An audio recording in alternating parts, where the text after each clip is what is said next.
I mean, I've done lots of experimentation with different spatial audio technologies.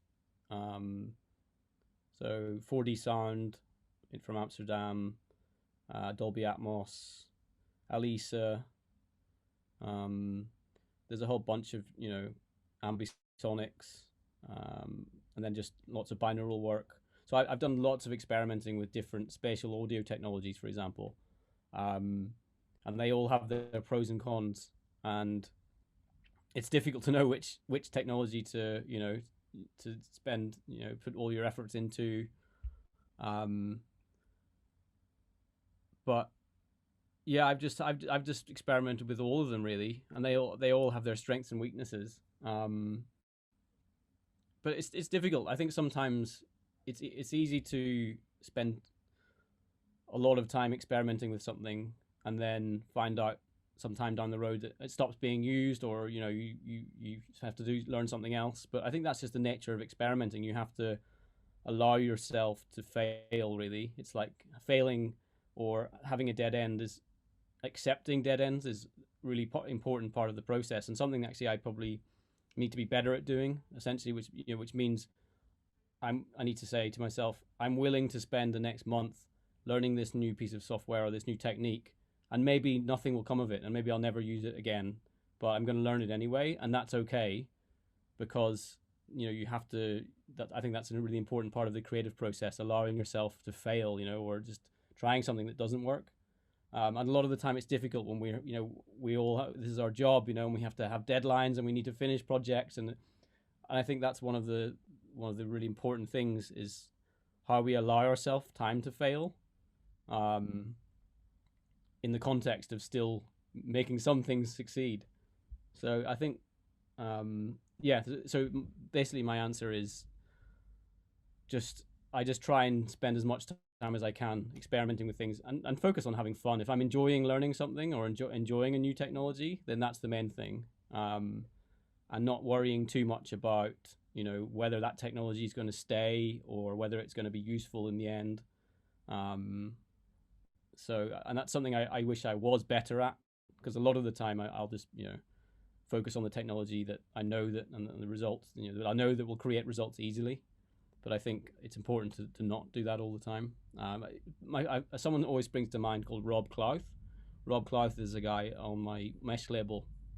And he's just a great experimenter. He builds his own plugins, and he's always trying new ideas and new things. And sometimes they don't work, but sometimes they do work. And he's great at just always experimenting with new technology and new ideas.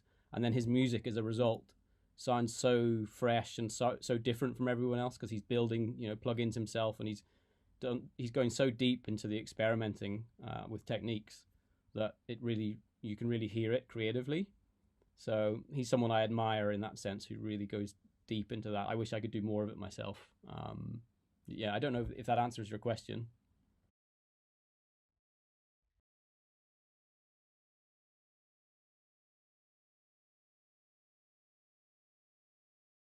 I mean, I use social media every day, and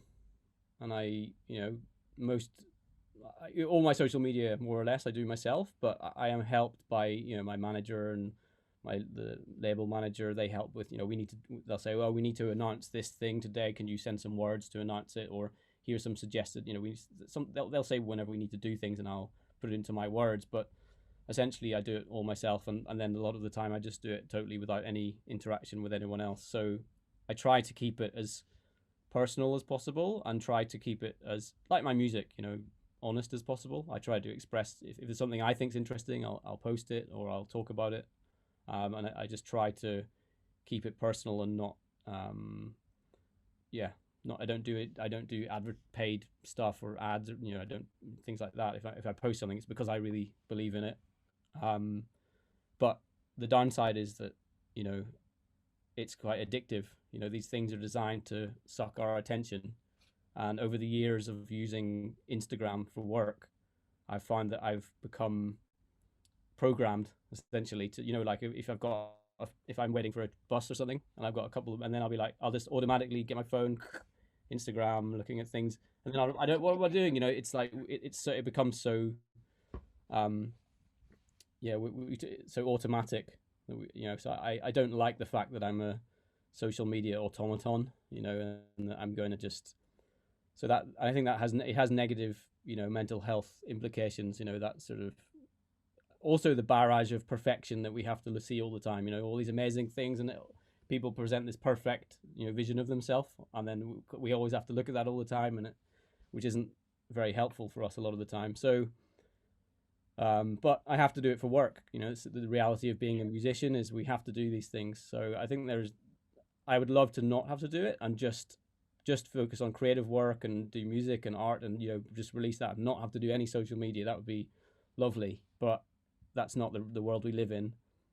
So and there's great positives that come from it. We get to find each other's work and we get to collaborate.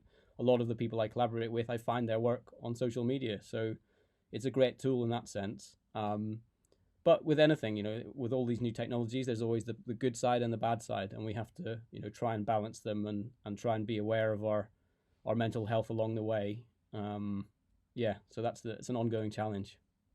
Yeah, I did one. Actually, I did that for I did an album called 100 Billion Sparks, where I went to Wales. The sort of mountains in Wales, not far for a few hours drive away, and found a little cottage on this mountainside, and then turned off all my phone and emails. Basically, totally turned off from any communication for a month, and it was such a strange experience.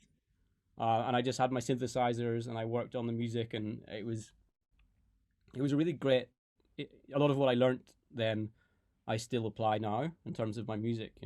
I learned a lot of important lessons about how to use my synthesizers and how to express myself during that time, which I probably never would have learned if I hadn't had that time totally removed from everything. But it was also really difficult. The first couple of weeks was really strange. I was not talking to anyone, and not looking at any messages, nothing. But then after 2 weeks or so, then I loved it. I was like, oh, this is so peaceful. It was really nice, and so I was so focused, in terms of my work. I was able, creatively, it was really focused and really really nice. So I'd love to do that again, and I think I'd recommend anyone to, yeah, as you say, to have some time to turn off your phone at least, or even if it's for a couple of days or something.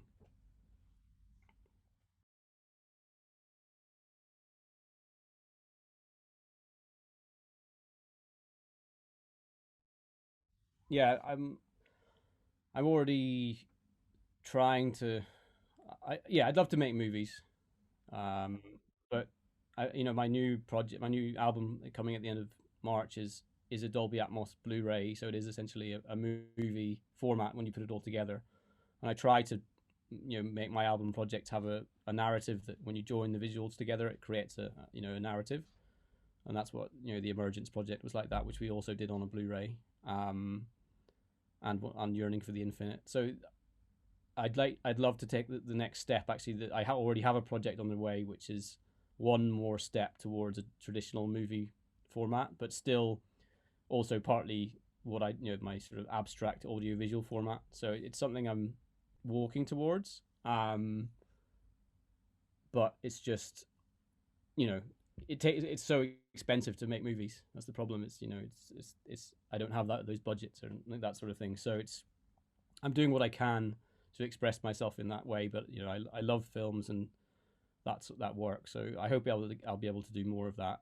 And then in terms of other side of things, we're doing this Mesh Labs project, which is a spin-off of my Mesh label, where we're experimenting with AR projects and VR and new forms of digital art, and there's some interesting things happening there. So again, as you're saying, that's opening lots of new doors in terms of how we present art in the audiovisual art. So I'll be doing more of those projects as well.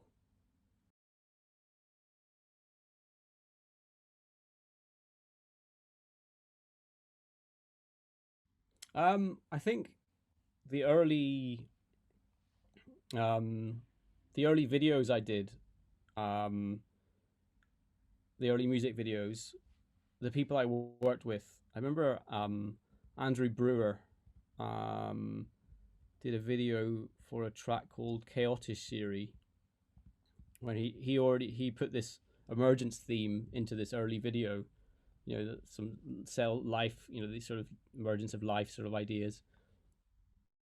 And also Nick Cobby's video for Wasp. So these are some of my earliest music videos I did, where I was essentially, at that point in time, I was just sending people, here's a piece of music, and then they would come up with some video idea. I wasn't involved in the creative direction at that point, but they were already starting to look at science related ideas, and they were saying, oh, I've got this idea about this thing, and then I would say, oh yeah, I know about that because I've got a PhD in genetics, and so it was straight away there was that link there.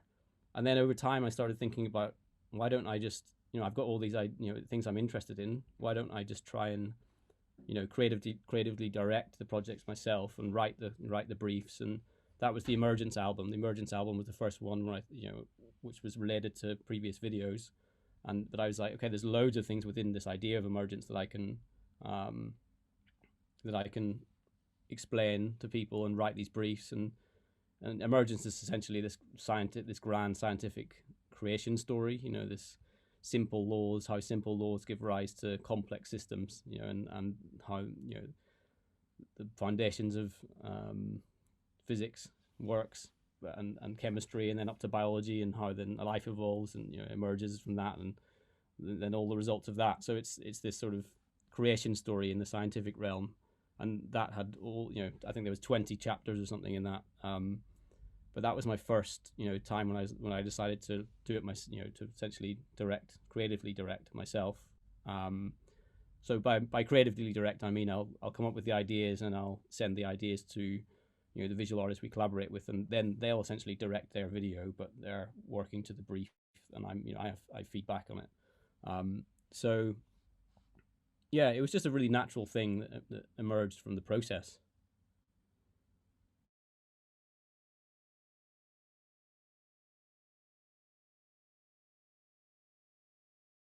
Yeah, it came despite I was always interested in that, and I'd studied bioscience, and then my PhD was in computational biology, so I was looking at the evolution of gene networks. So these little computers essentially inside every cell that evolve over millions of years to switch genes on and off at the right times. So that was what my PhD was. I was making computer models of these evolving cells, and how they would how they would evolve to have spatial expression patterns, essentially. So within space, how they would switch on certain genes in certain spaces and certain genes in other spaces, and how they would evolve to have logic functions, in terms of their, how these genes interacted. So it was really linked to machine learning a lot, but it was also linked to biology and aesthetics.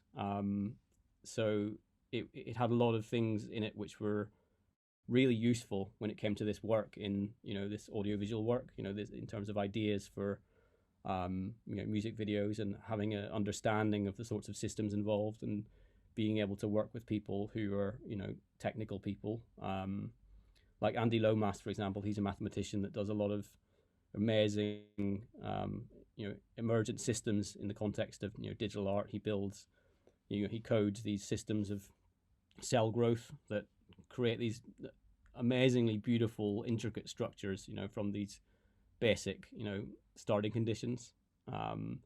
So I love chatting to Andy. He always chatting to Andy generates so many ideas. So I love working with mathematicians and people who also come from scientific backgrounds that are interested in the arts. I love that sort of that intersection between the arts and the sciences. And that's why I made the Mesh label. The idea of Mesh being to bring things together, and the whole idea of the Mesh label is to explore those intersections between the arts and the sciences and architecture and philosophy and what have you. Just how music can sit in this much wider realm, and where those crossover points are. So that's what Mesh is all about. So I've been looking for other artists who are interested in that sort of thing, and just following that general theme throughout, and it's been really productive.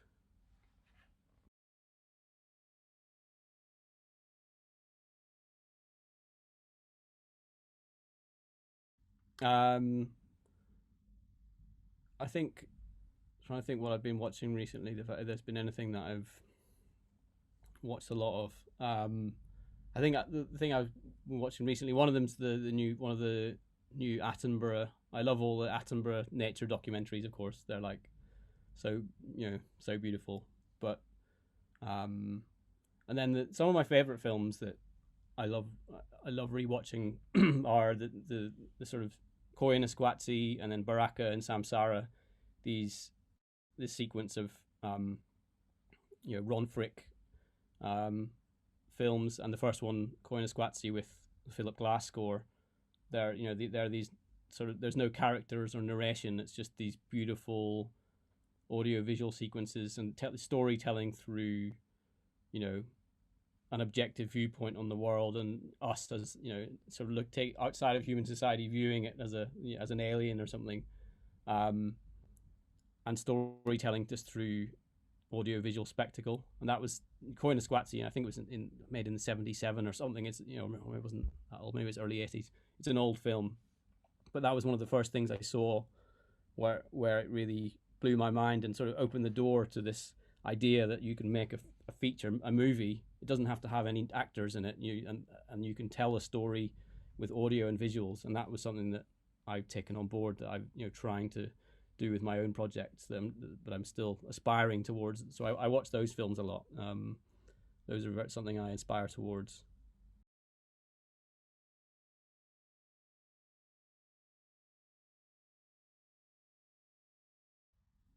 I think one of my main input is science audiobooks. Really, I spend a lot, like when I'm driving or if I'm traveling. A lot of the time when I'm traveling for gigs, it's too I'll be quite tired, but I can still listen to an audiobook. Reading, when I'm really tired, reading becomes difficult, send me to sleep.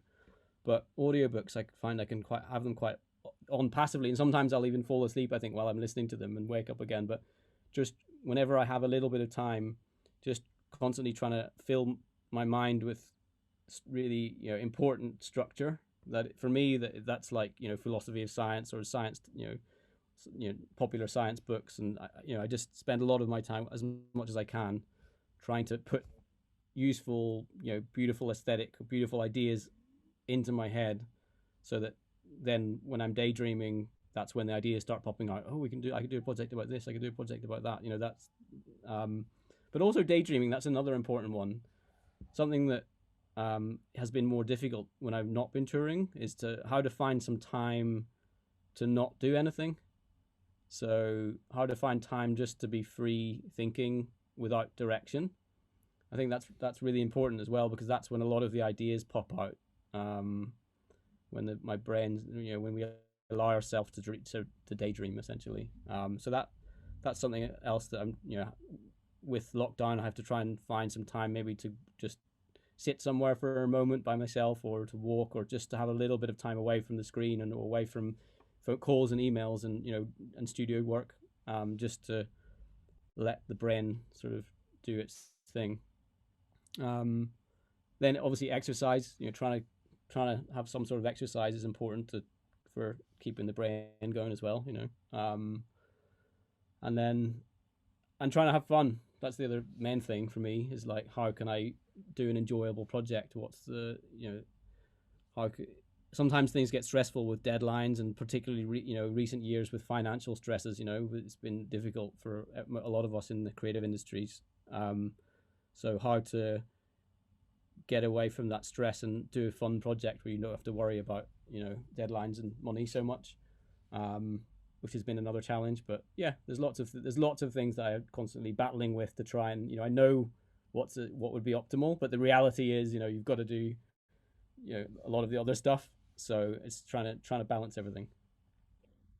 Yeah, absolutely. There's been times recently when, yeah, I think all of us as creatives, when particularly recent years when it's been difficult, when we'd like, okay, we just have to get another thing finished. We have to get another thing finished, and always trying to push out more the work because we might get some money from that, and just go. And then you get to the point where you're not putting anything in, but you're trying to push out all the time.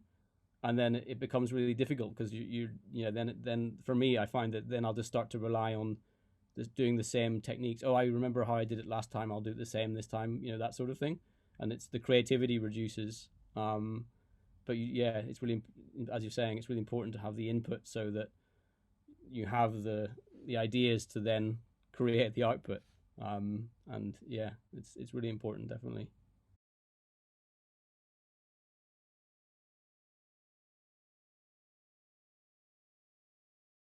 My own, I mean, just thank you for getting me involved in the project. It was great, and congratulations on what you guys are doing. And I look forward to seeing and hearing more of it. And hopefully we can keep in touch. Take care. Great. Thank you very much. Bye.